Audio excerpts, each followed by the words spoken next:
آگے لفظ اللہ جو اسم جلالت ہے اس کی طرف ہمارا سفر جاری ہے۔ آج اسم علم للہ کہ تمام کی تمام خوبیاں اللہ تعالی جل وعلا کے لیے، تمام کی تمام ستائش، تعریفات، خوبیاں، حمد، ثنا سب کی سب اللہ کے لیے۔ بلا تشبیہ اور بلا تمثیل اگر ایک بات سمجھائی جائے، آپ کے گھر کوئی بہت زیادہ آپ کا قریبی کوئی خاص آ جائے، آپ اس کے لیے بہت ساری چیزیں جو بھی آپ بنا سکتے ہیں، آپ جو چیزیں بنا سکتے ہیں آپ وہ ساری بنا رہے ہیں۔ اب ایک اور شخص آ جاتا ہے، وہ اس کسی ایک چیز کی طرف ہاتھ بڑھانے لگتا ہے تو آپ اس کا ہاتھ روک دیتے ہیں، نہیں یہ بھی اس کے لیے، یہ بھی اس کے لیے، یہ بھی اس کے لیے۔ آپ اس کو کسی شے کو ہاتھ نہیں لگانے دیں گے، آپ نے جتنی بھی چیزیں بنائی ہوں۔ تو بلا تشبیہ اور بلا تمثیل حمد، ہر ایک کی حمد، ہر کسی کی تعریف، ہر ایک کی زبان سے جو تعریف نکلتی ہے، اگر اس کے لائق کوئی ذات ہے تو وہ باری تعالی جل وعلا کی ذات ہے۔ اب اگلا جو مرحلہ ہے وہ ہمارا بہت اہم ہے۔ ہمارے ہاں کوئی بھی نام ہوتا ہے تو اس کی دو قسمیں ہوتی ہیں۔ ایک تو نام کسی نہ کسی نام سے بنتا ہے، اس کا کوئی خاص مادہ ہوتا ہے۔ مثلا اگر آپ کسی کا نام ساجد ہے تو وہ سجدہ سے بنا ہے، کسی کا نام عابد ہے تو عبدہ سے بنا ہے۔ یہ ہر ایک لفظ کا کوئی نہ کوئی مادہ ہوتا ہے جس سے وہ لفظ آگے بنتے رہتے ہیں، اسے کہتے ہیں مشتق، یعنی جس سے الفاظ نکلے ہوں، اشتقاق، یعنی ایک لفظ سے پھر آگے الفاظ نکلتے چلے جاتے ہیں۔ سب سے بنیادی یہاں پر انسان کی عقل دنگ رہ جاتی ہے کہ جب لفظ اللہ پر تحقیق کرتے ہیں کہ لفظ اللہ کس سے بنا ہے۔ جیسے آپ کو یاد ہوگا ہم نے لفظ قرآن پر بحث کی تھی کہ یہ قرأ سے بنا ہے، قرآن سے بنا ہے، اس کا ایک معنی ہے پڑھنا، ایک معنی ہے ملا ہوا ہونا، ٹھیک ہے، ایسا ہی ہے نا۔ تو اب لفظ اللہ کس سے بنا ہے، یہ الفاظ جس مادے سے یہ لفظ اللہ بنا ہے وہ کیا ہے؟ امام فخر الدین رازی رحمہ اللہ، اللہ تعالیٰ ان کی قبر پر کروڑہ رحمتیں برکتیں نازل فرمائے، تفسیر کبیر میں چند اقوال انہوں نے نقل کیے کہ لفظ اللہ کس سے بنا ہے، لفظ اللہ کس لفظ سے بنا ہے۔ انہوں نے اس میں جو اقوال نقل کی ہے وہ کہتے ہیں، پہلا لفظ اللہ مشتق ہے، نکلا ہے اللہ تو الی فلان سے، یعنی اس کا معنی ہے سکن تو الی فلان۔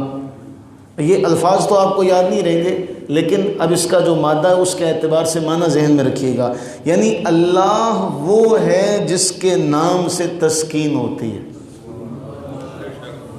اللہ وہ ہے جو عارفین کے دلوں کا آرام ہے، اللہ وہ ہے جو مضطر دلوں کی تسکین کا سامان ہے، اللہ وہ ہے الا بذکر اللہ تطمئن القلوب، جو دلوں کے اطمینان کا سامان ہے۔ اس اعتبار سے وہ کہتے ہیں لفظ اللہ بنا ہے جس سے سکون لیا جائے، جس سے سکون لیا جائے۔ دوسرا وہ کہتے ہیں یہ جس سے بنا ہے اس کا معنی ہے وارفتگی، کسی پر قربان ہونا، شیدا ہونا۔ وہ کہتے ہیں اللہ وہ ہے کہ انسان کا قلب، انسان کی روح اس پر فریفتہ اور اس کی شیدا ہے۔ پھر اللہ وہ ہے کہ تمام کی تمام مخلوقات کی عقل ایک بات کی طرف لگا دی جائے، عقل کی انتہا ہو جائے گی، وہاں سے اللہ کی شان کا آغاز ہوگا۔ پھر وہ کہتے ہیں لفظ اللہ بنا ہے الہ لاہ سے، جس کا معنی ہے بلند شان۔ اللہ وہ ہے جو ہر بلندی سے، جس طرح ہم نے کل پڑھا تھا کہ اے باری تعالیٰ ہر بلندی سے بلند مقام تیرے لیے، ہر بلندی سے بلند مقام تیرے لیے۔ اللہ وہ ہے جو زمان و مکان کے احاطے سے بالا والا ہے۔ چوتھا وہ کہتے ہیں یہ حجاب ہے کہ کوئی بھی اس کی اصل تک نہیں پہنچ سکا۔ پانچواں وہ کہتے ہیں کہ سب کے سب اللہ کے محتاج ہیں۔ آخر میں علماء کرام ایک بات پر بڑے اتفاق کے ساتھ وہ یہ کہتے ہیں، آپ لفظ اللہ دیکھیے اور پھر اس کے بعد لا الہ الا اللہ دیکھیے۔ لا الہ میں جو الفاظ ہیں، لا الہ الا میں جو الفاظ ہیں، وہی الفاظ اللہ میں ہیں۔ آپ اسے لکھیں، ہم انشاءاللہ کوشش کریں گے کہ جب یہ سبق چلے گا تو پھر اس کے بعد ہم یہ سامنے ڈسپلے کا اہتمام بھی کریں گے کہ اسکرین پر یہ آپ کو نظر بھی آ سکے۔ اب وہ کہتے ہیں کہ آپ لفظ اللہ لکھیں۔ لفظ اللہ ایسا لفظ ہے، آپ کسی لفظ کو لکھیں، اس کے الفاظ کم کرتے چلے جائیں تو وہ لفظ ختم ہو جائے گا، لیکن لفظ اللہ ایسا کامل و اکمل لفظ ہے، آپ اس کا الف ہٹا دیں تو للہ رہ جائے گا۔ سب کچھ اللہ کے لیے، سب کچھ اللہ کے لیے۔ قرآن کریم میں اللہ نے کتنی بار فرمایا للہ خزائن السماوات، للہ ما فی السماوات و ما فی الارض، سب کچھ اللہ کا، سب کچھ اللہ کا، سارے خزانے اللہ کے۔ اگر آپ یہ لام بھی ہٹا دیں تو لہو رہ جائے گا۔ قرآن فرما رہا ہے لہو ما فی السماوات و ما فی الارض، آسمان و زمین سب اسی کا، سب کچھ اس کے۔ آپ یہ لام بھی ہٹا دیں تو ہو رہ جائے گا۔ اور قرآن کریم نے یہ ہو کے حوالے سے بھی فرمایا کہ بس وہی ایک ذات ہے، یعنی آپ کسی بھی لفظ کو ختم کرتے چلے جائیں، یہ لفظ اپنی جگہ پر مسلم رہے گا۔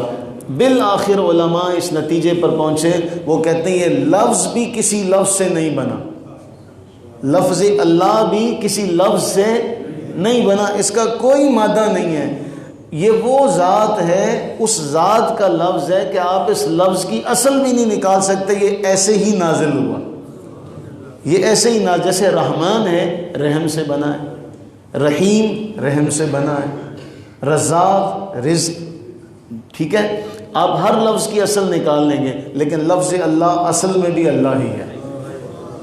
اب اپنی بات کو یہاں پر سمیٹیں، ہم اللہ کی تعریف کیا بیان کریں گے؟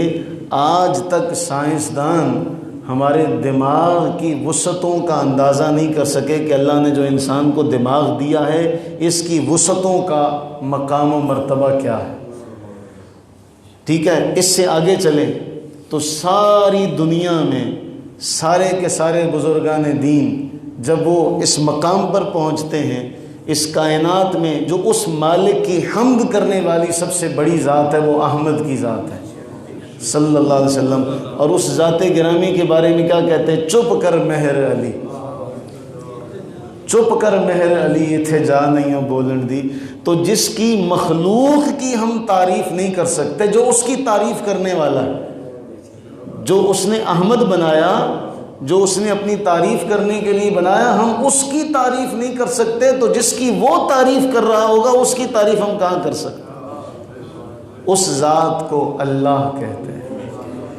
تو ہم کیا کہتے ہیں؟ ہم کہتے ہیں الحمدللہ، اے باری تعالیٰ سب کچھ تیرا، ہم بھی تیرے، حمد بھی تیری، زبان بھی تیری، سب کچھ تیرا، ہمارے پیچھے ہمارا ہے ہی کچھ نہیں، ہم میں ہمارا ہے ہی کچھ نہیں۔ تو یہ ہے لفظ اللہ، اور آپ اس کی گہرائی میں چلے جائیں تو اتنی دقیق، اتنی مشکل بحث جو امام رازی نے کی ہے، آپ کی عقل دنگ رہ جائے گی کہ بڑے بڑے جو فلسفی ہیں وہ ان کے سر جھک گئے کہ نہیں، ہم تو اس لفظ کی حقیقت کو نہیں سمجھ سکے، جس ذات کا جو نام ہے اس نام کی حقیقتوں کو کوئی نہیں پا سکا تو اس کی ذات کا مقام کیا ہوگا؟